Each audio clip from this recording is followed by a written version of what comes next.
si nous voulons gagner nos maris, alors au Seigneur, on doit avoir une attitude chrétienne. C'est-à-dire quoi? Tu dois les gagner par ton comportement, par ta façon de te comporter. N'arrête pas de prier pour lui. N'arrête pas d'implorer la miséricorde de Dieu pour lui dans le secret.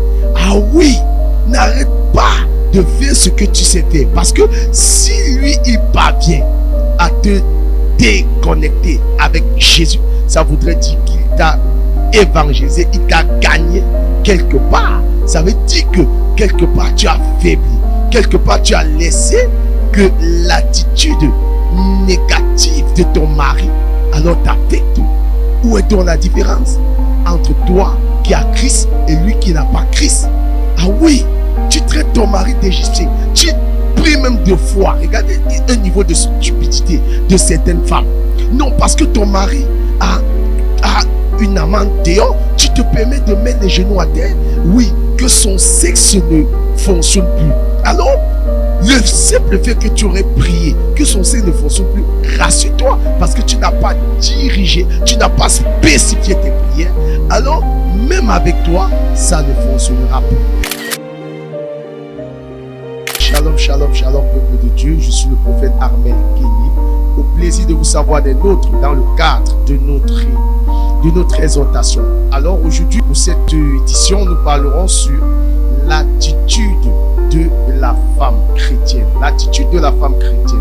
Alors nous allons ouvrir nos Bibles dans l'épître de 1 Pierre chapitre 3, le verset 1 à 2. Prêtez-moi une oreille attentive, je vous en prie. 1 Pierre chapitre 3, verset 1 à 2, je le lis au nom de Jésus. Amen. Verset 1. Vous de même, femmes, soyez soumises chacune à son mari, pour que si certains d'entre eux ne se croient pas à la parole de Dieu, ils soient gagnés à la foi sans parole, par votre conduite. Verset 2. En observant votre attitude respectueuse et pure. Amen. Dit ici, chère madame, bien-aimée dans le Seigneur, la Bible dit, c'est Jésus qui nous interpelle. Que toi, femme, pour le fait que tu portes Jésus, que Christ est en toi, il y a une attitude, il y a une conduite à tenir. J'ai souvent entendu des femmes qui se plaignent de leur conjoint, disant que ces derniers ne reçoivent pas Christ. Ils ont un comportement assez caduque, ils découchent et n'ont aucun respect. Ce n'est pas parce que ce dernier découche, ce n'est pas parce que ce dernier n'assume plus forcément, oui, ses obligations conjugales, que toi de même, tu dois te comporter de la sorte. Non, Jésus dit que qu'importe ce qu'il a fait, sans toutefois approuver son attitude, mais toi, parce que tu as Christ, tu dois faire la différence. Ça dit quoi? Il rentre, tu le respectes en tant que ton époux. Ça dit, il y a une manière de s'adresser, il y a une façon de se comporter. Ah oui, ce n'est pas avec un ton ferme ou de violence. Ce n'est pas en le privant ton corps. Ce n'est pas en l'injurant. D'ailleurs que la Bible dit, oui, que si nous voulons gagner nos maris, alors au Seigneur, on doit avoir une attitude chrétienne. C'est-à-dire quoi? Tu dois les gagner par ton comportement, par ta façon de te comporter. N'arrête pas de prier pour lui. N'arrête pas d'implorer la miséricorde de Dieu pour lui dans le secret. Ah oui, n'arrête pas de faire ce que tu sais faire. Parce que si lui, il parvient à te déconnecter avec Jésus, ça voudrait dire qu'il t'a évangélisé, il t'a gagné quelque part. Ça veut dire que quelque part tu as faibli, quelque part tu as laissé que l'attitude négative de ton mari alors t'affecte. Où est donc la différence entre toi qui as Christ et lui qui n'a pas Christ? Ah oui, tu traites ton mari d'Égyptien, tu pries même de foi. Regardez un niveau de stupidité de certaines femmes.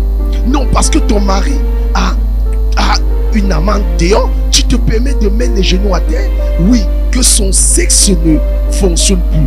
Alors, le simple fait que tu aurais prié, que son sexe ne fonctionne plus, rassure-toi, parce que tu n'as pas dirigé, tu n'as pas spécifié tes prières. Alors, même avec toi, ça ne fonctionnera plus. Il y a des femmes chrétiennes, je vous assure, qui ont tué leur mari par leur mauvaise façon de prier. C'est-à-dire, elles s'engagent à prier que le pire vraiment leur arrive.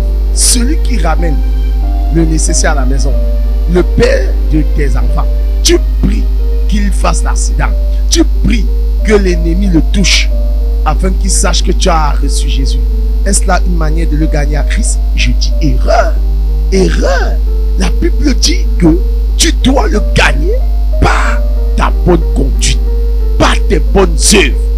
Quels sont les fruits de tes œuvres? Je ne pense pas un instant que la Bible est fausse. Ça voudrait dire que si réellement tu le gagnes par ta bonne conduite, par l'accueil chaleureux, par la manière de t'adresser à lui, je te rassure que Dieu touchera son cœur, Dieu le saisira. Alors c'est ça même qui fait que des hommes décident de ne même pas s'engager au Seigneur. Pourquoi certains hommes? Parce que l'attitude de leur épouse n'a pas changé. Hier, quand elles n'avaient pas Christ, aujourd'hui qu'elles ont Christ. Voyez-vous, change ta façon de prier pour ton époux. Arrête le Seigneur et prie que Dieu lui accorde toujours de la bonne santé, que Dieu le saisisse. Oui, et arrête de maudire ton mari par ton langage. Alors là, tu verras ce monsieur que tu traites de païen, égyptien, de Jacob, usurpateur, malhonnête, devenir quelqu'un de grand, quelqu'un de transformé, de façonné par ta bonne conduite. Si tu as été béni par ça, n'arrête pas de partager, liker. Alors on se reprend demain pour notre prochaine édition. Shalom. Suivez les programmes du ministère du Salut en continu sur nos plateformes Facebook et YouTube. N'oubliez surtout pas de liker et partager.